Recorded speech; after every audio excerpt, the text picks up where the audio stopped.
네, 안녕하십니까. 경제원탑 시청자 여러분, 이명찬입니다. 저는 일본 전공인데 일본에서 유학을 한 10년 했습니다. 오랫동안 일본 정치, 외교 이런 쪽으로 이제 연구를 해왔는데 최근에는 일본 경제에 대해서 반도체, 엔저, 저임금 문제, 현재 일본의 여러 가지 경제적인 난맥상 이런 것들을 열심히 연구하고 있습니다.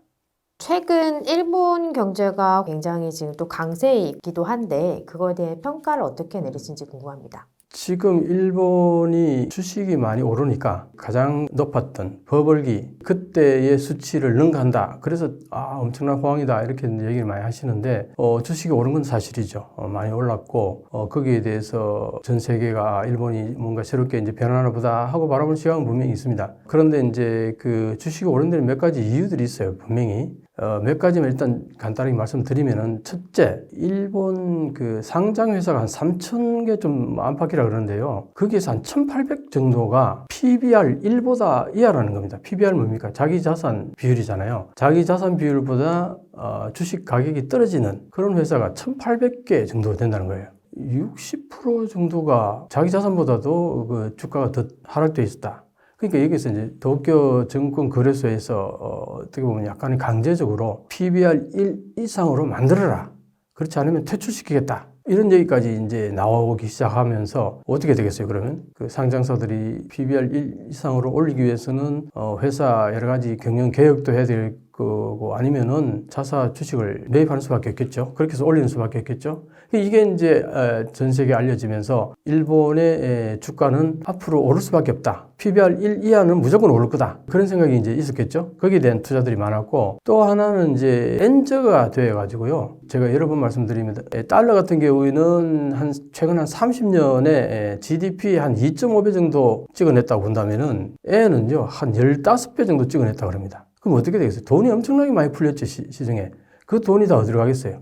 은행에 넣으려니까 이자가 없어요. 그럼 어디로 가겠습니까? 주식으로 가는 거죠. 그래서 그런 부분도 없지 않아 있는데 또 하나는요. 예를 들어서 엔저가 되면은 해외에서 바라볼 때 이 주식이 굉장히 싸게 느껴집니다. 과거에 1달러당 100엔, 110엔 했던 그 가격의 주식이 지금은 150엔 가까이 되는 환산해 보면 달러로 상당히 싸게 느껴지겠죠. 그래서 주식을 사놓으면 좋겠다 하는 것도 있고 또 하나는요. 그래서 주식이 올라서 돈 버는 것도 있겠지만 이게 이제 결국 나중에 엔고로 갈 거 아니냐 하는 기대 심리가 있는 거죠. 그럼 엔고로 가게 되면요. 싸게 샀는데 똑같은 가격이라도 엔고가 되면은 가격이 오르는 거예요. 달러로. 그러니까 해외에서 달러로 일본 주식을 많이 샀다. 이렇게 되는 겁니다. 그런데 이제 그 어느 정도 샀느냐 하면요. 버블 때에 그 주식이 폭발했잖아요. 그때 일본 국내 주식이 90% 넘었어요. 해외 자금은 한 10% 채 안 됐습니다. 그런데 이번에 지금 보니까요. 60% 좀 넘어요.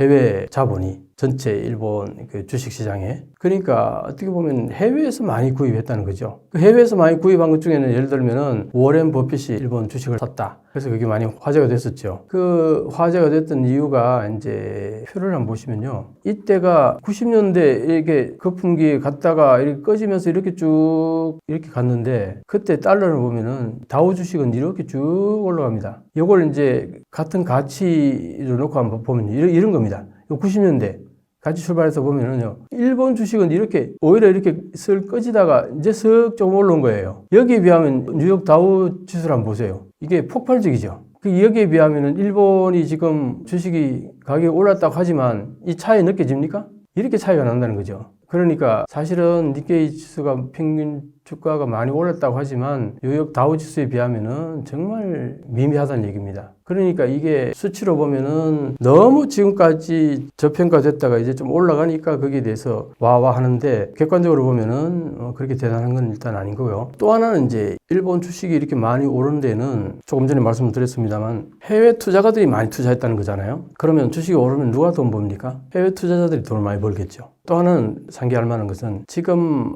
중국이 어떤지 아시죠? 중국이 경제적으로 지금 엉망이지 않습니까? 그래서 주식이 한 몇 년 동안 계속 내렸어요. 그러다 보니까 중국에 투자했던 돈들이 다 다른 세계로 빠져나가는데 물론 미국으로도 많이 가지만 일본으로도 많이 들어왔어요. 이제 이 돈이 어떤 돈이냐 하니까 이제 중국 입장에서는 이 현금이 빠져나가는 것에 대해서 나중에 통제를 가할 수도 있다는 겁니다. 저게 법적으로 근거가 없다는 겁니다. 그래서 이제 지금은 어떻게 해서 일본 주식으로 돈이 많이 들어와 있지만 중국 정부가 저걸 강력하게 규제를 한다. 이랬을 경우에는 순식간에 돈이 빠져나갈 가능성이 있어요. 그런 측면에서 보면은 어느 날 갑자기 주식이 한 군데서 막 돈이 빠져나가기 시작하면은 이 도미노 이룰 가능성도 있단 말이죠. 그게 왜 그러냐니까 지금까지 주식이 이렇게 계속 오르기만 하다가 어느 정도 고지점을 찍었다 느껴지는 순간 또 한번 출렁하면서 빠져나갈 가능성이 있다는 거죠. 이제 그게 지금 염려스러운데 그 부분은 그게 기폭제가 될 수 있는 게 중국에서 빠져나오는 돈이 그럴 가능성이 있다. 그래서 중국이 돈에 대한 움직임을 상당히 주시해 봐야 한다 이런 얘기도 있습니다. 최근 임금을 인상하는 흐름으로 일본도 가고 있는데요. 일본이 임금을 인상을 하면 전체적으로 소비도 좋아지고 일본 경제가 선순환하는 거 아니냐라는 분석도 있습니다. 이 부분에 대해서 어떻게 보시나요? 그러니까 이제 물가가 오르잖아요. 오르니까 임금도 오른다. 물가가 3% 오르면 임금이 3.5% 오르면은 선순환이 되겠죠. 돈이 많이 생겨서 이제 소비가 진작이 되겠죠. 그러면 소비가 진작되면은 회사가 돈을 벌게 되고 회사가 돈을 벌게 되면은 직원들에게 임금을 올려주고 이게 선순환인데 지금 현재의 모습은 어떤 거냐면은 물가는 4%에서 최근에 3%까지 이제 조금 주춤했습니다만 이 정도 물가가 계속 이어지고 있는데 자, 그런데 임금은 어떠냐? 임금은 대기업의 입장에서는 한 3.6% 작년에 올해는 한 5. 몇 % 될 거예요. 그 5% 좀 넘어갈 수도 있다고 이제 그렇게 얘기 나오는데 대기업 입장에서는 충분히 그럴 여유가 있고 능력이 된다고 봅니다. 문제는 이 중소기업들이에요. 중소기업은 사실상 한번 보세요. 대기업은 주로 수출을 많이 하잖아요. 수출을 하는데 거기에서 이제 이득을 많이 보는 거죠. 엔즈로. 그런데 대기업들 사실은 해외 자본 투자를 많이 했잖아요. 그게 이제 거기에서 돈을 많이 버는 거예요. 그러니까 어쨌든 대기업 입장에서는 수익이 많이 나니까 직원들에게 임금을 충분히 올릴 수 있는 여력이 되죠. 자, 그런데 중소기업은 어떠냐면은 수출해서 돈 버는 기업이 아니란 말이에요. 대체로 다. 국내 시장을 향해서 기업을 하는데 중소기업 입장에서는 자, 엔저가 되니까 어떤 일이 발생하느냐. 해외에서 원자재라든가 에너지 수입을 해오면은 이게 가격이 높아지는 데다가 엔저가 되니까 이중으로 가격이 높아져요. 그러니까 이제 원자재나 해외 에너지 가격이 폭등을 함으로 인해 가지고 그게 이제 국내에서 물품을 만들면 거기 가격이 이전될 수밖에 없는 거죠. 그래서 물가가 좀 많이 올랐단 말이에요. 자, 그러다 보니까 물가가 오르는 이유가 뭐냐? 해외 원자재 가격이 폭등해서 물가가 올랐다. 그럼 결국은 뭐냐? 그거는 일본 국내의 수요가 팽창해가지고 물가가 오른 게 아니라는 거예요. 이런 부분을 이제 생각해 보면은 중소기업 입장에서는 임금을 올려줄 여력이 안 되는 거예요. 왜 그 가격이 올랐냐 하니까 수입 물품 가격이 높아져서 그렇게 된 거니까 그렇게 올렸는데 자, 임금은 못 따라간단 말이에요. 그러니까 어떻게 됩니까? 일본 국내에 오히려 수요는 더 축소가 되는 겁니다. 그러다 보니까 선순환이 아니라 악순환이 되는 거죠. 해외 수입 물가가 올라서 물가는 올랐는데 임금은 그럼 못 따라가니까 마이너스 임금이 되는 거죠. 지금 마이너스 임금이 계속되니까 오히려 어떤 학자는 지금 스태그플레이션에 빠질 가능성이 농후하다 이런 얘기까지 나옵니다. 물가는 오르는데 오히려 경기는 하락하는 이 스태그플레이션 아주 안 좋은 거잖아요. 지금 그게 지금 들어가고 있다 이런 얘기까지 나옵니다. 그러니까 지금 춘투얘기가 나와서 거기에 대해서 막 그걸로 인해서 선순환이 이제 되는 게 아니냐, 일본이 이제 잃어버린 30년에서 이제 완전히 벗어나온 게 아니냐. 한동안 한국에서 그런 얘기도 많았고 평가하고 또 제 같은 사람이 일본 경제에 좀 부정적인 얘기를 좀 얘기하면은 내가 꼭 무슨 발목 잡는 듯한 은사를 하는 것처럼 댓글 다시는 분들도 있는데 이게 팩트예요. 팩트를 이제 말씀드리는 거고 그래서 이게 물가하고 임금하고 관계를 놓고 보면은 결코 이게 선순환이 아니라 오히려 악순환이다. 그런 부분이 지금 현재 진행되고 있다는 거죠.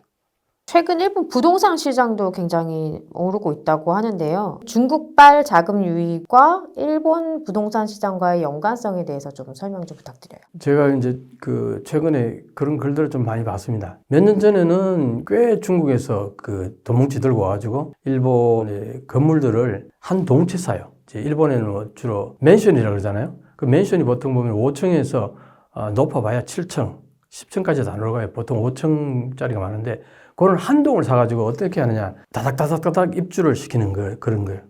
그런 걸로 해가지고 임대를 많이 한다는 겁니다. 그 임대 사업을 한다는 거죠. 근데 거기에 주로 들어가는 사람들이 어떤 사람들이겠어요? 중국에서 일본 오는 사람들 수용한다는 거죠.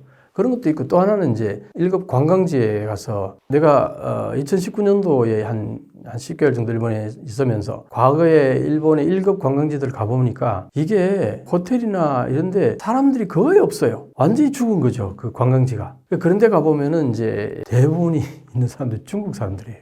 관광 온 사람들이. 그러니까 이제 어떤 현상이 벌어질 수 있느냐 하면은 중국 자본이 들어와가지고 일본의 그 일급 관광지에 호텔 같은 걸 싸게, 경기가 안 좋으니까 싸게 파는 게 물건들이 있을 거 아니에요. 그런 걸 사서 리모델링하고 해가지고 주로 중국인 관광객들을 고객으로 그렇게 하는 이제 사업을 한다는 겁니다. 그렇게 해서 많이 그런 건물들을 이제 중국 자본들이 매입한다는 겁니다. 그런 얘기들이 이제 많이 나왔었는데 최근에는 중국 사람들이 돈이 없다고 하는 얘기들이 많이 나오는 거예요. 지금 중국 경기가 워낙 안 좋아지고 하니까 그렇게 밀려들은 자금이 쑥 빠져나왔다는 거예요.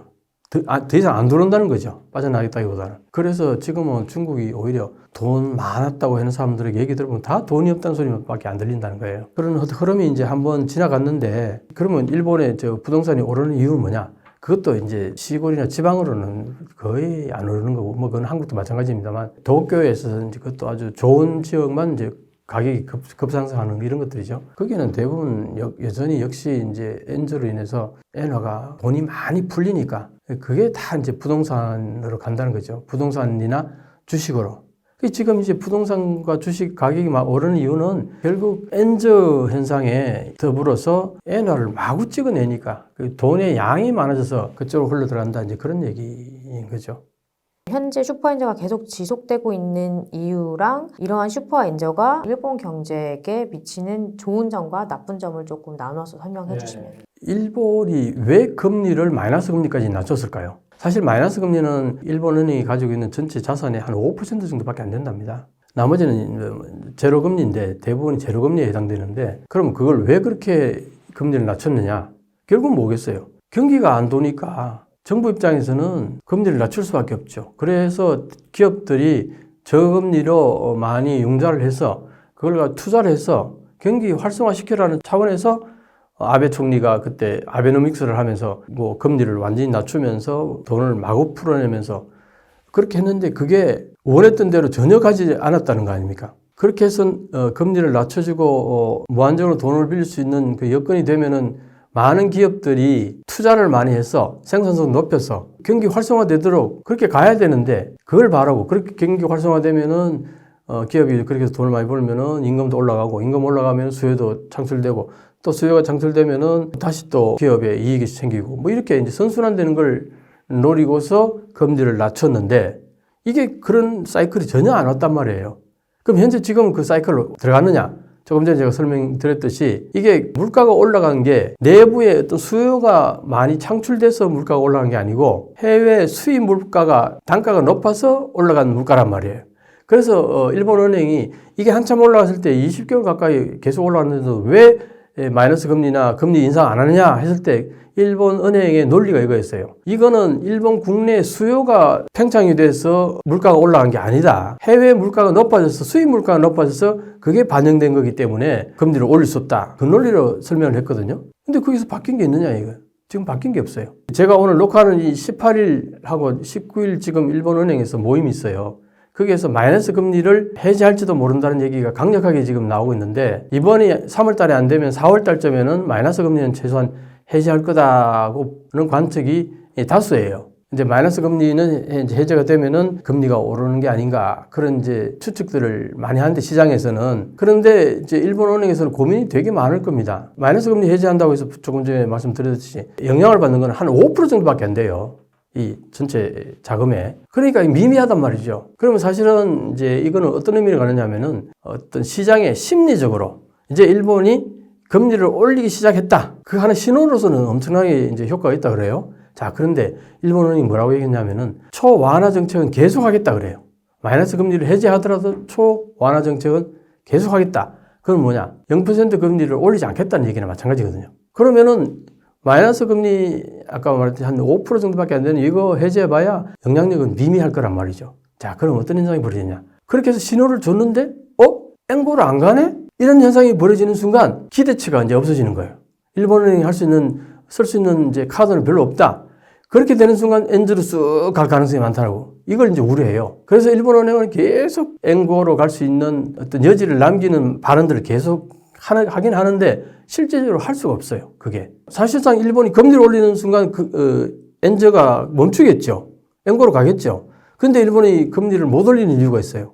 결국 엔저를 계속 유지하고 싶은 거죠. 엔저를 유지하고 싶은 마음도 있고 또 하나는 금리를 못 올리는 이유가 있고 이 두 가지가 겹치고 있어요. 그래서 어떻게 보면은 일본이 지금 계속 엔저가 지속된다고 이제 볼 수 있는데 사실 뭐 엔저가 지금 150엔대 148엔, 149엔, 150엔 왔다 갔다 하는데 요걸 엔저라고 볼 건지 정상으로 볼 건지는 이제 나중에 두고 보면은 그때가 정상이었다고 얘기할 수도 있을지도 몰라요. 그런데 어쨌든 몇 년 전에 1달러당 105엔, 110엔, 막 120엔 요 사이 왔다 갔다 하던 거기에 비하면 지금 분명히 엔저죠. 근데 이 엔저가 지금도 계속 유지되는 이유는 방금 말씀드렸듯이 일본 정부의 입장에서는 경기 활성화시키기 위해 가지고 엔저로 쭉 갔던 거 아니에요. 돈을 마구 풀면은 당연히 엔저가 되죠. 그런데 지금도 계속 하고 있으니까 일본 정부 입장에서는 엔저가 되기를 바랬던 거죠. 그래서 엔저가 되니까 어떤 현상이 벌어졌어요. 지금 주식이 엄청나게 올라갔죠. 그 다음에 대기업들은 수출이 엄청나게 된다는 얘기 나오죠. 그래서 호황이라는 얘기 나오잖아요. 그러니까 한편으로 보면은 대기업과 주식에 관련된 사람들은 돈을 많이 버는 거죠. 그런데 일본에서 주식에 투자하는 사람들은 일반인들이 거의 아니었어요. 대부분 기관이거나 큰 덩치의 자금을 가진 뭐 단체거나 이런 데서 주로 해왔죠. 그 일반인들은 한국같이 개미 이런 개념이 일본에는 없어요. 그러니까 주식이 오르더라도 대부분이 이제 일반인들에게는 그 혜택이 돌아가지 않았던 거죠. 그러니까 엔저로 인해 가지고 주식이 오르고 그 다음에 대기업이 수출이 잘 되고 그렇게 해서 돈을 많이 벌더라도 대부분의 일반 국민들에게는 해당이 안 된다. 그러니까 엔저가 누구한테 좋으냐? 대기업하고 주식 관계되는 사람들한테는 좋을지 몰라도 많은 일반 국민들에게는 오히려 마이너스적인 요소가 강하다. 이렇게 이제 볼 수 있는 거죠. 하반기에 미국이 금리를 인하를 해도 엔화 움직임은 좀 제한적일 것으로 바라보시는 건가요? 아주 핵심적인 질문인데요. 대부분의 사람들이 지금 현재 엔저다. 이거는 과도한 엔저다. 곧 엔고로 갈 거다. 거기에다가 많은 사람들이 엔화를 사두고 환율 차로 이제 돈을 벌겠다는 생각들을 많이 하는데 지금 일본에서 계속 그 분석가들이 나오는 얘기가 이거예요. 미국의 금리가 내리고 일본의 금리가 올라가면 과거에 120엔대로 돌아갈 거냐? 천만의 말씀이에요. 그럼 130엔대로 돌아갈 거냐? 그것도 어렵다는 거예요. 결국 뭐냐? 지금 150엔대에서 140엔까지는 갈지 몰라도 130엔대까지는 올라가지 않을 거라고 보는 거예요. 미국의 금리가 내리고 일본의 금리가 오른다 하더라도 금리로 인해 가지고 그 올라갈 수 있는 엔고 갈 수 있는 한계가 140엔대 정도라는 거예요. 자, 그럼 왜 그러느냐? 그보다 더 중요한 엔저 요인이 있다는 겁니다. 그게 뭐냐니까 무역 수지라는 얘기예요. 한마디로 말해서 어떤 나라가 수출을 많이 하게 되면은 화폐 가치가 높아져요. 근데 적자가 계속 나면은 화폐 가치가 떨어져요. 수출이냐 수입이냐 이건 달러하고 관계되잖아요. 수출을 많이 하면 달러를 많이 벌어 들어오니까 그 달러가 여유가 있으니까 그걸로 이제 내 화폐를 사면은 내 화폐 가치가 올라간다. 이런 얘기인데 내가 가진 이제 달러가 별로 없으면 내 돈 가지고 달러를 사야 되니까 내 거는 파는 거고 달러는 사는 거잖아요. 그러면 이제 내가 가지고 있는 화폐는 가치가 떨어진단 말이에요. 자, 그런 측면에서 보면은 현재 일본의 무역 수지 이런 것들을 보면은 지금은 무역 적자 쪽으로 가는 경향이 있고 그래서 전체 경상 수지에 보면은 여기서 이제 보시면은 일본의 경상 수지를 보게 되면요. 이 무역 수지는 요게 이제 0보다 위니까 여기 다 흑자지요. 여기까지 흑자다가 여기 좀 잠시 적자로 왔다가 다시 흑자고 2022년, 23년도가 완전히 적자였죠. 그 다음에 서비스 수지가 이게 많이 이게 적자입니다. 그 다음에 제1차 소득 수지가 이게 이제 굉장히 많은데 제1차 소득 수지가 뭐냐? 요게요. 과거에 엔고일 때에 일본의 대기업들이 대부분 해외 투자를 했어요. 해외에다 공장을 짓고 해외 투자를 많이 하는 거예요. 거기에서 벌어들이는 돈을 제1차 소득 수지라고 합니다. 그게 지금 제일 많다는 거죠. 그래서 일본은 무역에서는 적자가 나더라도 제1차 소득 수지가 워낙 많기 때문에 경상수지로 보면은 흑자다. 이런 얘기를 하죠. 그래서 이제 일본이 요즘 적자가 많이 나기 때문에 엔저로 갈 거다 그러면 에이 무슨 소리? 해외 자본을 인해서 엄청나게 돈을 벌어들이기 때문에 일본이 적자를 갈 리가 없다. 이렇게 얘기를 하는 사람들 많아요. 그 말이 맞긴 맞는데 이제 문제는 뭐냐? 경상수지의 실적은 적자에서 겨우 흑자다. 자, 여기서 보면은 요 파란 선이 이게 경상수지를 나타내요. 여기 보면 20조 엔으로 이만큼 이게 흑자가 난다는 얘기죠. 최근에도 20조 엔. 그런데 여기 이제 주황선을 보면은 요게 현금 흐름으로 봤을 때 이만큼 흑자이지만 여기서부터 이게 적자인 거예요. 현금 흐름을 보면은.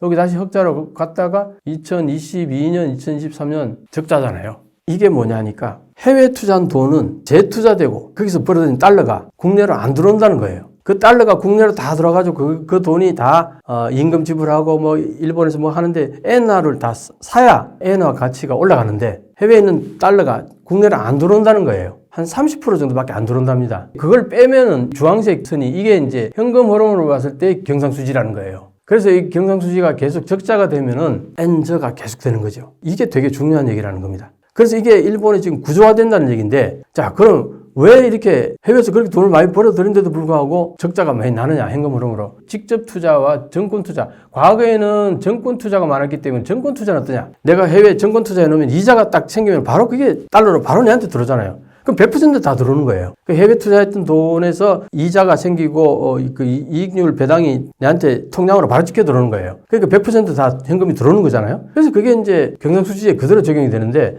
지금은 이게 직접 투자가 많아진다는 거예요. 주황색 보면 직접 투자가 많아지는 것은 방금 얘기했듯이 해외에 직접 투자해서 거기서 이익이 생기더라도 한 70%는 다시 그게 재투자된다는 거예요. 돈이 안 들어온다는 거예요. 이게 이제 현금 흐름을 봤을 때 경상수지에서 적자가 되는 하나의 큰 흐름이 된다는 거고요. 그 다음에 기타 서비스 수지가 계속 적자로 가는 겁니다. 기타 서비스 수지가 뭐냐 하니까 이렇게 보면 보험연금 서비스, 금융 서비스, 돈 관련되는 서비스, 일본에서 해외 보험회사라든가 이런데 이제 거기다 돈을 많이 넣는다는 얘기예요. 그래서 실제로 현금들이 해외 어떤 기업들로 많이 빠져나간다는 게 이게 이제 서비스 수지라는 겁니다. 여기에서 적자가 굉장히 많고 결정적인 거는 이 디지털 적자라는 거예요. 여러 번 제가 말씀드리는 건데 이 디지털 적자가 계속해서 이 저작권 사용료라든가 동영상 음악 배포라든가 통신 컴퓨터 정보 서비스, 전문 경영 컨설팅 서비스 이런 것들이 다 가팜에 여기에다가 일본이 지불하는 돈 이게 4.7조엔 작년만 해도요 5년간 약 2배로 늘어났다는 거예요. 이게 그래프를 보시면 계속 적자 방향으로 내려가잖아요. 이게 왜 그러냐 하니까 일본이 아날로그 사회라고 얘기 많이 하잖아요. 아날로그 사회다 보니까 이제 디지털 사회로 바꾸기 위해서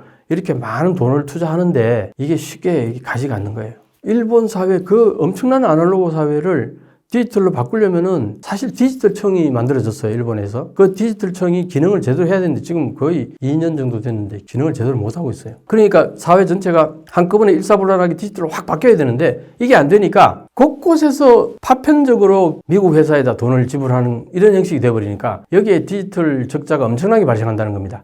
일본에 뭐 좀비 기업이 많다라고 하는데 금리 인상을 만약에 일본이 하더라도 적극적으로 올리지 못할 거다라는 분석이 있습니다. 지금 그래서 이제 일본이 금리를 못 올리는 이유가 있어요. 제일 큰 거는 일본 정부가 국채를 너무 많이 찍어냈는데 금리가 올라가는 순간 이자 지불해야 될 게 너무 엄청나진다. 그 다음에 일본은행이 안고 있는 국채도 엄청나잖아요. 거기에 플러스 뭐가 있냐니까 돈을 은행에서 빌려다가 집 지은 사람들, 일본은 전세가 없잖아요. 전세가 없다 보니까 월세가 굉장히 비싸게 느껴져요. 그러다 보니까 웬간하면은 은행에서 돈을 빌려다 자기 집을 지어요. 그게 이제 변동금리를 해서 굉장히 싸게 처음에 출발했거든요. 만약 이제 금리 올린다 그러면은 이제 큰일 나는 거예요. 이제 금리를 올리는 순간 일본 은행이. 그래서 금리를 올렸을 경우에 제일 피해를 많이 보는 게 돈 빌려서 집 지은 사람이라는 얘기도 있고 또 하나는 이제 지금 중소기업들이 좀비 기업들이 많다는 게 이 좀비 기업들이 왜 많으냐 하니까 일본에서 1964년도인가 중소기업진흥법인가 이걸 만들었어요. 그때 이제 결국은 뭐냐니까 중소기업을 퇴출시키지 않고 웬간하면은 살아남도록 정부가 서포트해주는 그런 취지의 법이에요. 그 배경은 뭐냐니까 해외 자본이 들어오도록 오픈시키는 그 과정이 있었어요.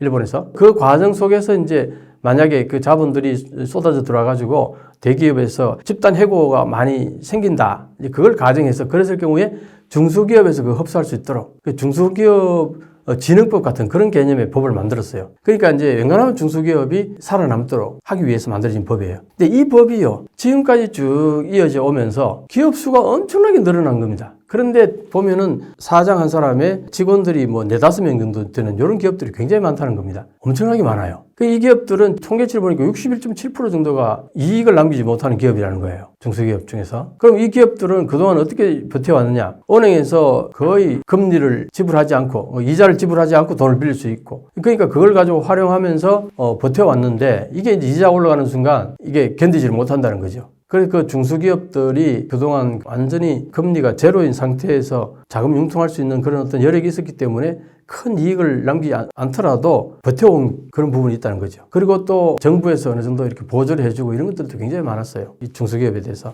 그러니까 그렇게 해왔는데 이제 그게 무너지게 된다는 거죠. 그렇게 되면은 대부분이 그거는 뭐 무너진다고 볼 수 있겠죠. 자, 그런데 무너지면 일본한테 좋을까요, 나쁠까요? 어떤 의미에서는요, 긍정적인 측면도 있습니다. 좀비 기업들은 빨리 쓰러지는 게 오히려 건강에 도움이 돼요. 거기서 쓰러지면 거기에 있는 인재들이, 거기에 있는 직원들이 사실은 지금 일본이 인재는 아니거든요. 그러니까 그런 기업들에 있던 직원들이 다른 데로 가서 더 활발하게 활동을 하게 되면은 오히려 생산성을 높일 수 있는 그런 긍정적인 측면도 있기 때문에 좀비 기업이 마구 쓰러진다고 해서 꼭히 부정적으로 볼 것만은 아니다. 다만 어쨌든 많은 좀비 기업들이 쓰러질 거다. 그 부분은 얘기할 수 있죠.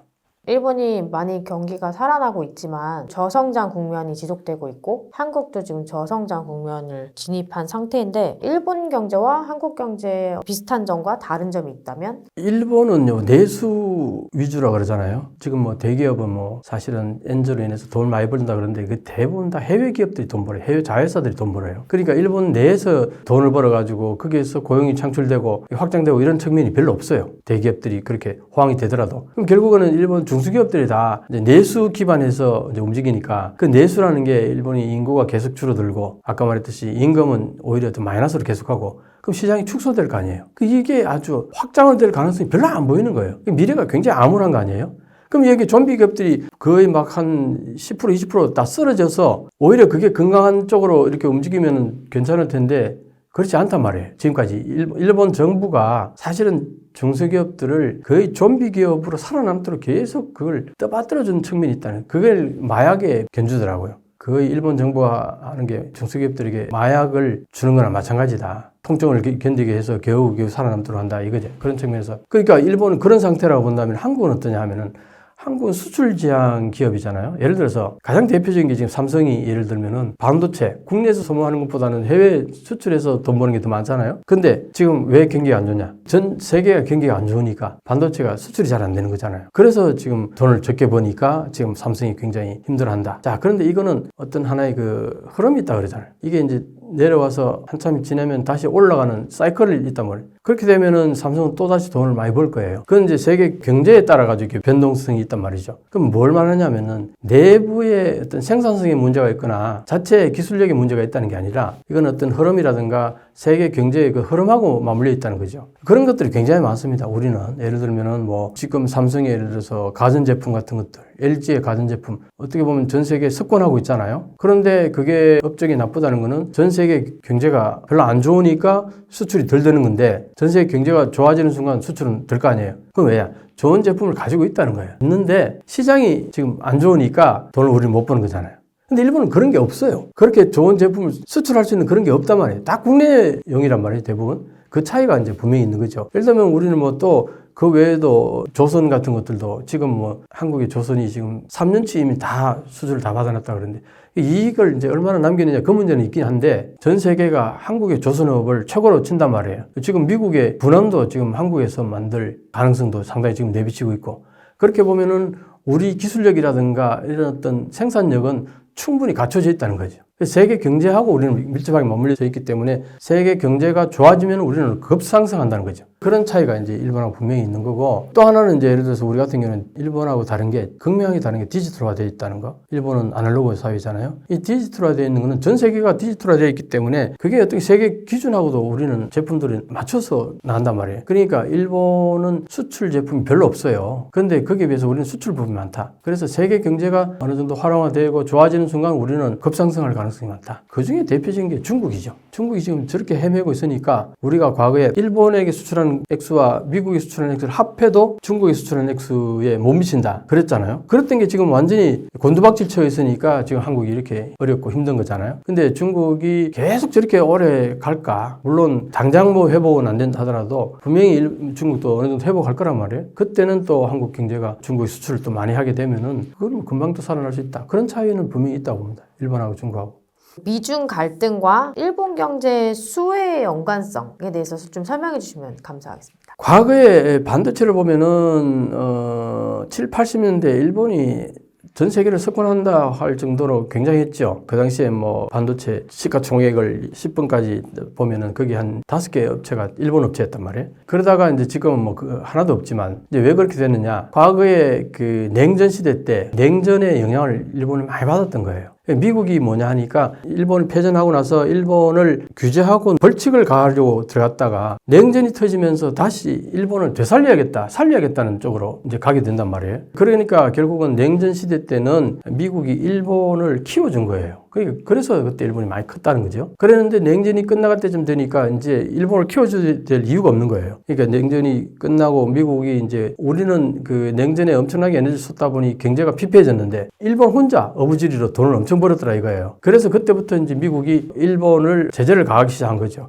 그래서 그때 반도체가 상당히 침체된 경향이 굉장히 강하단 말이에요. 자, 그런데 현재 지금 어떠냐? 다시 신냉전이라는 얘기가 나오니까 미국 입장에서는 중국과 러시아를 견제해야 되니까 혼자서 하기에는 벅차단 말이에요. 과거에는 미국이 워낙 압도적으로 힘이 강했기 때문에 혼자서 충분히 가능했었어요. 그랬는데 지금 다시 미국 입장에서는 일본을 키웠으면 좋겠다는 이제 그런 심정이 있는 거죠. 그래서 지금 이제 미국 입장에서는 일본이 어떻게든 좀 더 커지기를 바라는 마음 굉장히 강하고 또 한편으로는 TSMC 대만하고 한국의 삼성이 너무 압도적으로 두 개 기업이 반도체를 많이 가져가니까 미국 입장에서는 상당히 내가 볼 때는 견제하고 싶은 마음이 있을 거예요. 그런데 동맹국이잖아요. 한국 동맹국이고 대만도 굉장히 가까운 나라고 노골적으로 일본 같이 그렇게 견제는 못하고 일본을 키워주는 거예요. 그러면서 견제를 하게 만드는 그런 측면이 있다고 보거든요. 그러니까 일본에서는 지금 일본 정부 입장에서는 이번이 마지막 기회다. 이번에 반도체를 살리지 못하면은 일본이 이제 영원히 기회를 탈 수 없다. 그럼 일본의 미래는 없다. 거의 그런 심정으로 지금 투자를 하고 있습니다. 그러면 일본이 잃어버린 그 반도체 강국의 어떤 명성을 다시 되찾을 수 있을까요?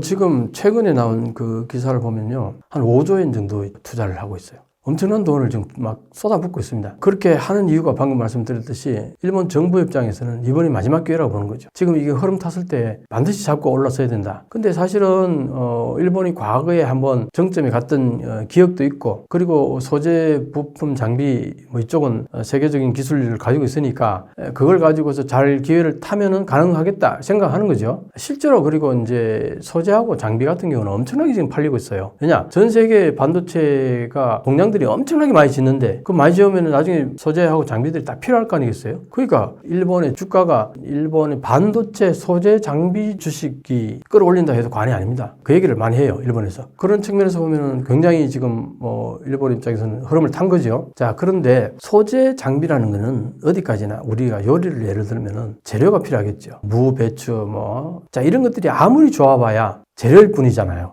그 가치라는 게 한정되어 있다고요. 근데 그걸 가지고 요리를 만들었을 때 그 요리 가격은 부가가치가 엄청 높아질 수 있잖아요. 이 예를 든다면은 반도체를 만들 때 일본의 소재와 장비가 아무리 좋아도 재료일 뿐이라는 거죠. 누가 얼마나 그 재료를 가지고서 멋진 걸 만들어내느냐. 지금 사실 TSMC나 삼성 같은 경우에 반도체를 만들어 가지고 남기는 돈은 엄청날 거란 말이에요. 사실 TSMC 같은 경우는 작년에 한 해 동안요 40% 성장했어요. 소재 부품 팔아가지고 어림도 없어요. 근데 반도체 팔아가지고는 그만큼 남긴다는 거죠. 그 부가가치가 소재와 장비를 가지고 어떤 제품을 만들었을 때 이 제품의 부가가치는 얘들하고는 비교가 안 될 정도로 크다는 거죠. 그런 의미에서 일본이 소재 장비 가지고 지금 화랑이 됐다 하더라도 그건 한계가 있다는 거죠. 이제 그래서 결국은 일본이 이제 TSMC를 구마모토에 유치를 하잖아요. 거기에 뭐 28나노였던 것을 이제 제2공장에서는 6나노까지 TSMC의 그 기술력을 어쨌든 일본 공장에다가 이식시키면서 거기에 고용되는 일본인 기술자들도 있을 거 아니에요.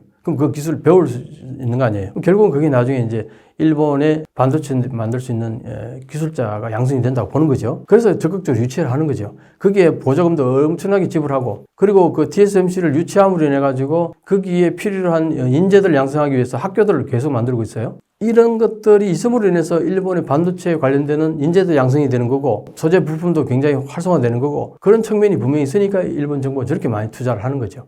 그 미래를 내다보고 거기에서 가장 이제 핵심적인 게 라피다스 아닙니까? 이 라피다스가 이제 파운더리를 만든다는 거잖아요. 방금 얘기했듯이 일본은 소재 부품만 가지고는 한계가 있으니까 우리도 반도체를 만들어야 되겠다 이거 아니에요. 그 반도체를 만드는 게 이제 파운더리란 말이에요. 그게 이제 2나노를 만들겠다. IBM하고 손잡고 이제 그 얘기를 하는 겁니다. 소니의 반격이라고 해서 24년 만에 삼성전자를 앞질렀다라는 보도가 있었는데 이것도 어떻게 평가하시나요?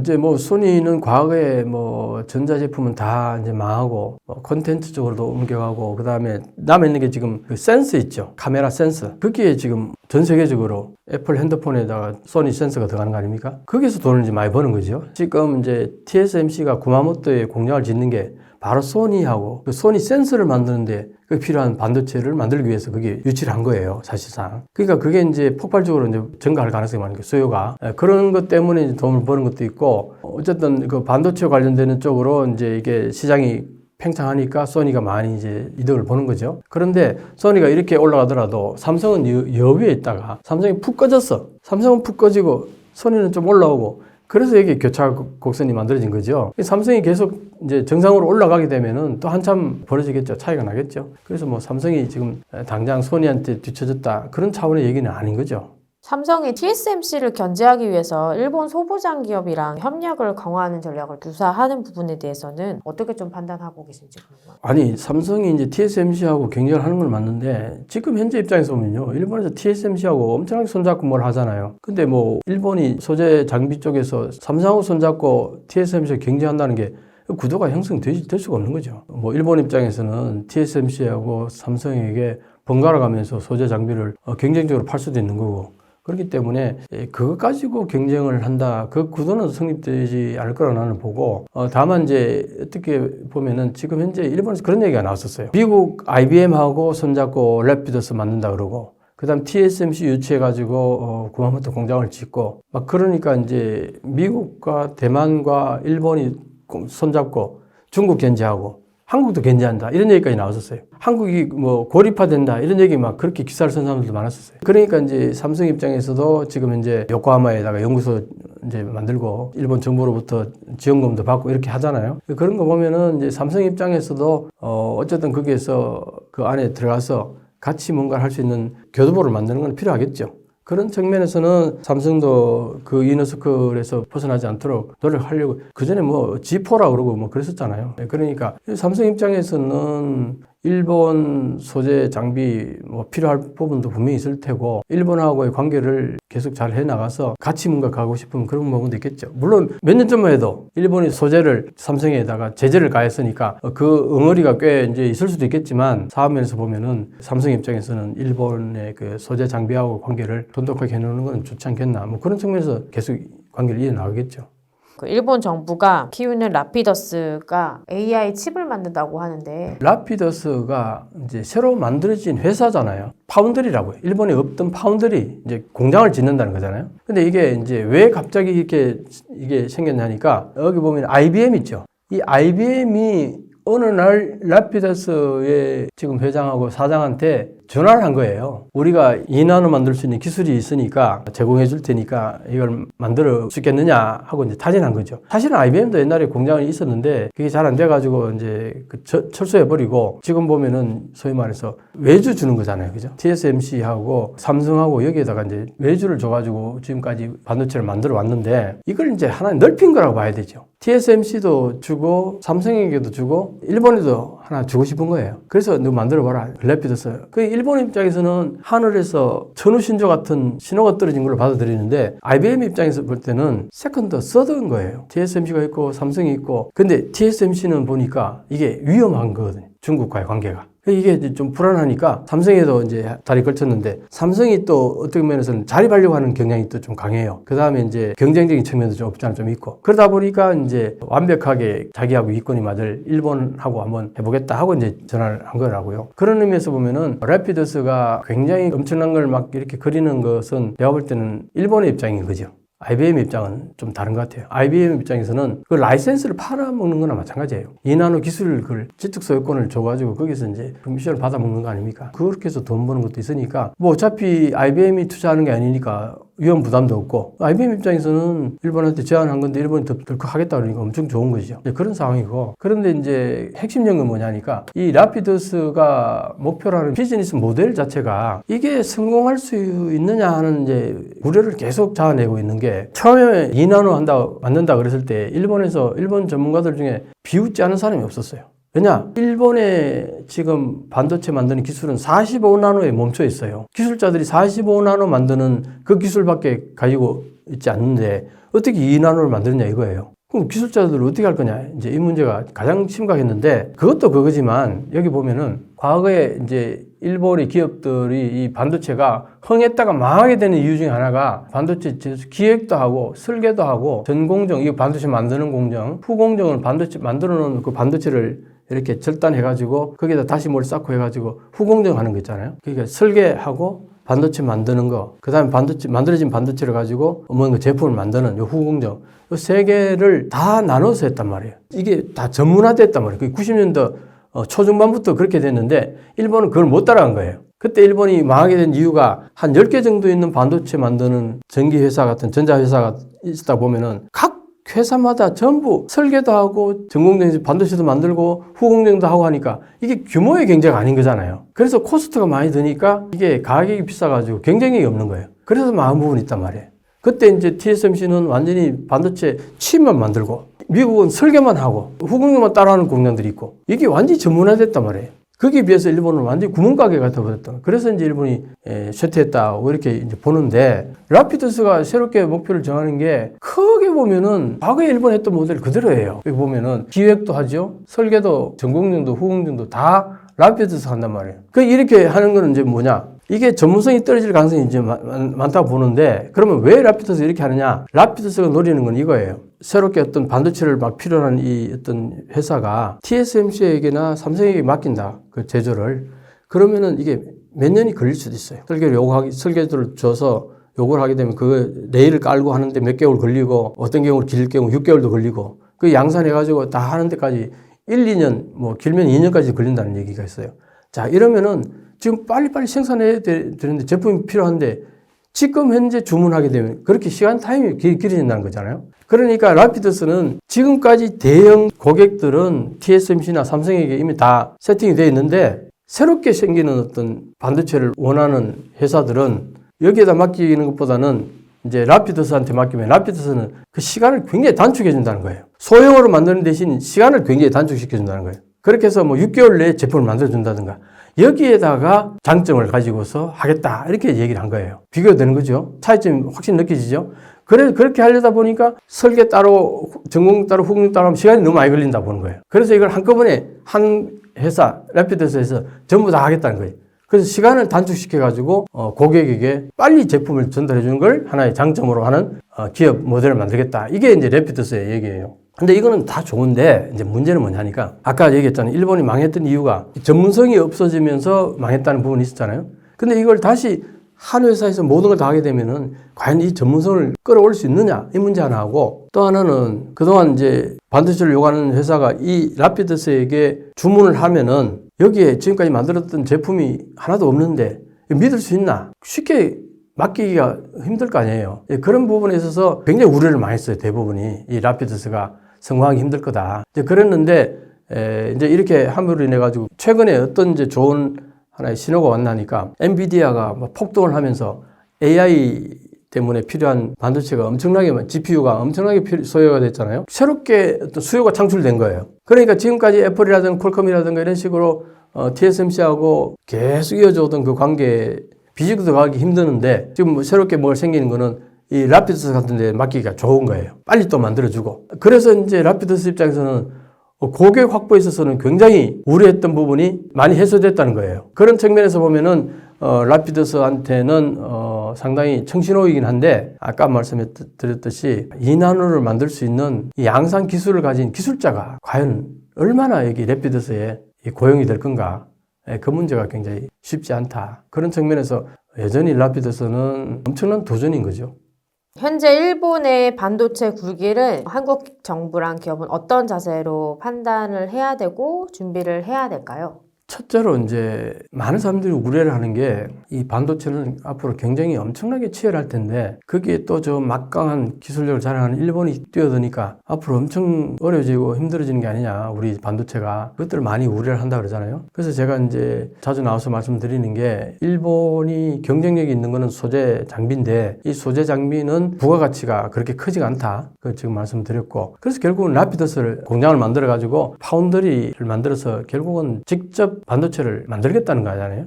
그래서 이제 이 라피드스가 엄청나게 경쟁력을 갖추면은 삼성이 많이 힘들어지는 거 아니냐 이런 우려를 하는데, 제가 이제 말씀드렸던 것은 라피드스의 그 영업 모델이라든가 방금 같은 전체적으로 내부에서 모든 걸 다 하는, 전공력을 다 하는 이런 어떤 모델들을 봤을 때 상당히 어려울 거다, 성공하기가. 그런 얘기들은 굉장히 많이 해요. 그렇기 때문에 너무 쫄 필요 없다, 이 얘기 이제 꼭 말씀드리는 거고, 그렇다고 막 완전히 막 무시해서 뭐 전혀 상대 안 된다, 완전히 무시하자는 얘기가 아니라, 여러 가지 객관적으로 봤을 때 성공 확률이 상당히 낮기 때문에 너무 그게 신경 쓸 필요는 없다, 이거 하나 하고. 근데 뭐 사실은 일본의 라피드스가 경쟁이라기보다는 미국하고 대만하고 중국도 마찬가지. 앞으로 지금은 뭐 미국이 제재를 인해가지고 주춤할지는 몰라도 중국이 뭐 모든 국가의 총력을 기울여가지고 반도체를 개발하고 있으니까 시간 문제라고 나는 봐요. 그런 걸 생각하게 되면은 지금 반도체는 어떤 한 국가의 일개 기업이 담당하는 그런 차원의 문제가 아니라, 이거는 굉장히 안보하고 직결되는 문제로 국가의 기간 산업이기도 하고 국가 안전 보장을 거의 담당할 수 있는 정도의 웨이트를 가진 하나의 산업이란 말이죠. 그런 측면에서 봤을 때는 지금 미국이 진짜 그렇게 하고 있잖아요. 미국이 사실은 WTO의 위반까지도 하면서 보조금을 570억 달러씩이나 책정해 놓고 자기 땅에다가 공장을 지으라고 거의 강요하다시피 해가지고 미국 땅에다가 공장을 짓고 있잖아요. 그 정도로 엄청나게 에너지를 쏟고 있단 말이에요. 그게 앞으로 미래에 있어서는 너무너무나 중요하기 때문에 그런 거예요. 그러면 우리도 이제 우리 정부도 사실은 중요성을 모르는 것 같진 않아요. 최근에 뭐 투자 뜨고 얘기하는 거 보면은. 근데 사실 실질적으로 그렇게 그 정도 능력을 가지고서 기업에게 엄청난 혜택을 주면서 빨리빨리 뭐 공장을 짓는데 지금 우리는 뭐 7년이 걸린다, 그런 얘기도 있더라고요. 사실 일본 이번에 공장 짓는데 2년밖에 안 걸렸어요. 모든 그 규제 같은 건 전부 일본 정부가 알아서 다